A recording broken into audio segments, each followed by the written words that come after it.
Kushner made the remarks in an interview with CBS's 60 Minutes. The biggest message that we've tried to convey to the Israeli leadership now is that now that the war is over, if you want to integrate Israel with the broader Middle East, you have to find a way to help the Palestinian people thrive and do better. How are you doing with that message? We're just getting started.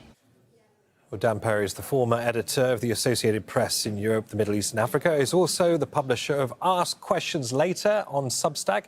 He joins us live from Tel Aviv. Good to see you, Dan. So, Dan, how does Israel, do you think, feel about the likes of Jared Kushner and indeed Steve Witkoff building personal rapport with Hamas leaders? We know Witkoff and Khalil al-Hayya both bonded over the loss of their sons. Al-Hayya's son was killed in that Israeli strike on Hamas in Qatar. And J.D. Vance will be in Israel on Tuesday, and he's been quite pragmatic about the massive effort of finding the bodies of captives in Gaza. Yeah, I think it's very important for establishing trust that the U.S. maintain its presence here and shows that it remains very much engaged and committed to seeing through the deal, because in Israel at this point there is considerable skepticism about whether Hamas ever really signed on to the deal, not only as regards the return of the slain hostages or the dead hostages, but also in a way that is probably more difficult and more fundamental, whether they really agree to disarm. These are huge, huge problems. And there is a scenario where if this goes the wrong way, and Hamas thinks it can get away with ignoring certainly that second point, but both, really, I could see the war resuming, and that would obviously be a catastrophe. We see these images from Gaza. The last thing that people need, last thing anyone needs is a return to the war. I don't know how the Americans get Israel to just let that go. I think rather the Americans are trying to create rapport. Who knows? You mentioned Jared Kushner and Khalil al-Hayya, maybe even with Hamas, but in particular with the mediators that have sway over Hamas, which means Qatar, Turkey, and to a degree Egypt. Do the Israelis want to hear that they need to make the Palestinians' lives better? I think they're open to that, but there's so much distrust that needs to be gotten over. And I think if Hamas ever really is removed and a deal is implemented, then Israel will need some very tough love from the Americans to understand that certain things that go on in the West Bank, for example, cannot continue. Right, tough love it may need indeed, but also on top of that, Dan, security is a major issue in the next phase of the ceasefire, and we know that there is credible evidence that Israel is continuing to arm Palestinian clans who are able to operate in areas of Gaza still under Israeli control, so east of the so-called Yellow Line. I mean, what conditions are these groups trying to establish ahead of Israel's gradual withdrawal from Gaza and the eventual arrival of an international stabilization force in the Strip? I don't know. And Israel's not public about this. While the war was going on, the idea of arming clans that could be opposed to Hamas was extremely logical, because the Israelis were desperate to enable what they were absolutely sure was the innate opposition to Hamas among the people of Gaza to manifest itself, and to find a way to remove Hamas. Now, theoretically, there's a deal on the table that would accomplish that regardless. I agree with their implication. It isn't clear what it can do. From the Israeli perspective, and I can tell you, I watch the news in Israel all the time. I know what the people are saying. The idea that Hamas, in the first day of the implementation of the deal, immediately, instead of preparing to disarm and to find every body of a hostage, immediately began appointing chieftains everywhere and executing by the dozen people who are associated with these clans. That looks like an organization that thinks it has a future in Gaza. I can't overstate this. This is the be-all and end-all from Israel's perspective. Are there signs that Hamas is going away? Or the opposite? And if the opposite is the case, they may continue to arm these clans. And Dan, at the same time, we do know that Hamas has its own unit. It's called the Arrow Unit, set up solely to hunt down collaborators. The suspicion is that the Israeli airstrikes in Rafah on Sunday may have had something to do with Israel, I suppose, swooping in to protect its assets. This is a pretty precarious way to orchestrate a ceasefire. What do you understand is going on? Israel claims it was attacked in Rafah. None of us are there. The international media isn't there. Perhaps Al Jazeera knows better. I can't get to the bottom of who did what in Rafah and to what degree Israel's action was a legitimate response. Of course, we know Hamas denies any involvement with that. Again, Israel's actions are going to be a function of whether they believe that the 20 points have been accepted and Hamas is on its way to disarming. Any evidence to the contrary will undoubtedly trigger responses that could be viewed as Israeli violations if you ignore what caused them. This is so central and fundamental, and the Israeli sense that they're being toyed with and Hamas never does intend to disarm is driving a lot of what is currently bad karma. All right, Dan, many thanks for joining us there. Dan Perry. Dan Perry is the former editor of the Associated Press in Europe, the Middle East and Africa. He joins us now from Tel Aviv. Dan, thank you for joining us. It's quite something in that report that Hani Mahmoud just sent to us. It's evidence, really, about the lack of infrastructure that's left, also the lack of basic civic services. Now, how does this get replaced and organised with this lack of governance and a void? I would be very concerned. I really don't know how. It's very clear that the alternate governance structure, backed up by huge sums of money that appear to be pretty much in escrow in the Gulf, with the entire world committed to seeing it through and engaged in this, as reflected by the fact that figures like Trump and, who knows, Tony Blair, much though some may disapprove of him, but this shows engagement, that everyone's involved in fixing what is a Dresden-like calamity over there. I mean, it has to be seen through.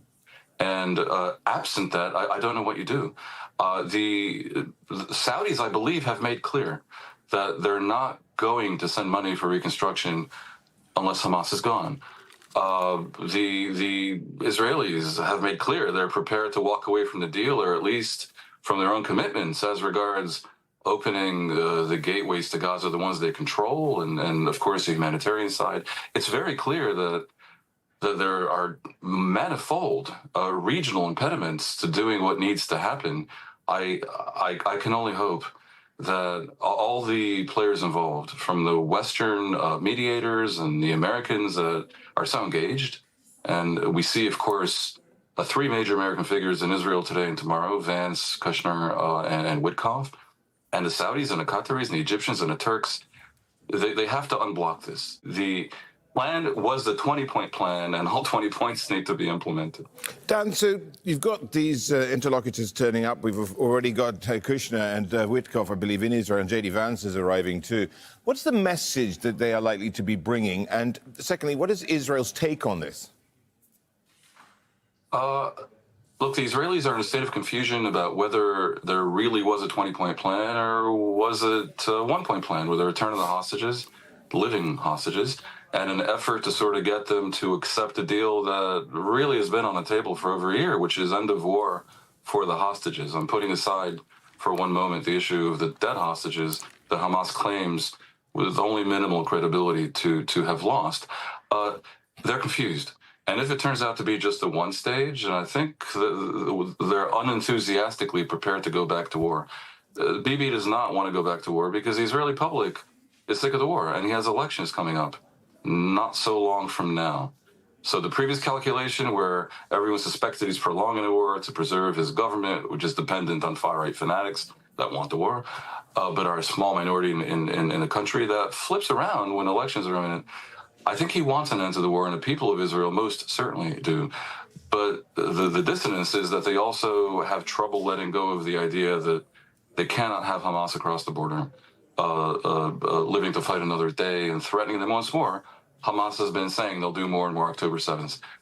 It's a difficult one to square. And suspecting what I suspect of Netanyahu, I think he would choose a resumption of the war based on the idea that it might be more successful more quickly now because Israel is no longer constrained by the existence of live hostages in the hands of Hamas. I mean, even though the Israeli campaign was undoubtedly brutal, and we see the result, they were constrained. There were places they couldn't go. There were basically the no-go zones for them because they knew where the hostages were. Now, conceivably, they can do more and maybe really finish off Hamas. I think that will be a tempting proposition. Will the Americans allow it? Your guess is as good as mine, but we all heard Trump saying several days ago that if Hamas doesn't disarm, we'll go in and disarm them. I don't really believe that. But an in-between solution where he allows Israel to resume the war is conceivable. And I think all of us, as we look at what's going on in Gaza, we understand how terrible that would be. So I see really no more important task right now than to make sure Hamas is agreeable to the 20 points, including disarmament in Gaza. That's just the way it's going to have to be. You mentioned the word dissonance, and last time we talked, you mentioned the big divide between what Israelis thought was going on in Gaza, and now they have they seen for themselves, I suppose, has the coverage now shown the amount of devastation there is, and how has that changed the kind of calculus that people have? Oh, I think they knew. It's true that the Israeli media has been very cautious in airing all the destruction. They've aired it, but you know it's not a popular thing to air and to broadcast. And just as some might be accused of exaggerating, the Israelis have underplayed. I think the important thing is to figure out what really actually happened. That there is enormous physical destruction is indisputable. We see it. That the infrastructure has been crushed is obviously clear, and these are emergencies. But I think when you ask what the Israelis are going to really think of what has been done in their name over the past 2 years, a lot depends on finding out what really happened. Because Israelis distrust, for example, the casualty figures.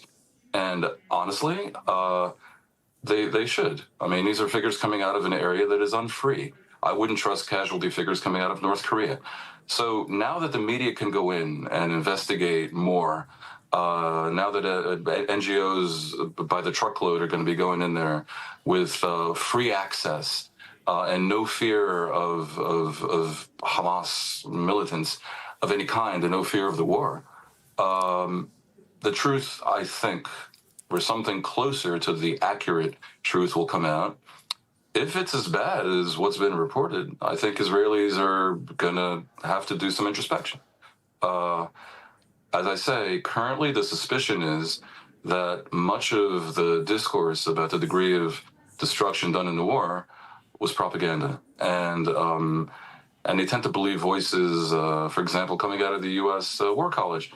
We all know the protagonists arguing that, in fact, the civilian casualty ratio in a war against insurgents in this kind of asymmetrical warfare was not among the worst, and that the Americans and the coalition did worse in Mosul and Raqqa. We'll have to wait and see, but I think the Israelis are in a waiting mode to figure out in a way that is credible from their perspective what actually happened. The military, of course, has been rather opaque. In past conflicts, I remember when I was at AP, I mean, they made a huge effort to explain every case of civilian damage, and they really wanted to make sure that the foreign press didn't think that they were being punitive or engaging in collective punishment. Realistically, that hasn't been done this time around, certainly not towards the end of it. The scale was so huge, and the degree to which they felt hard done by a global propaganda campaign just made them give up. So we don't even have the Israeli side. It'll be very important to reconstruct events and get at the truth. Dan, thank you so much. Dan Perry there joining us from Tel Aviv.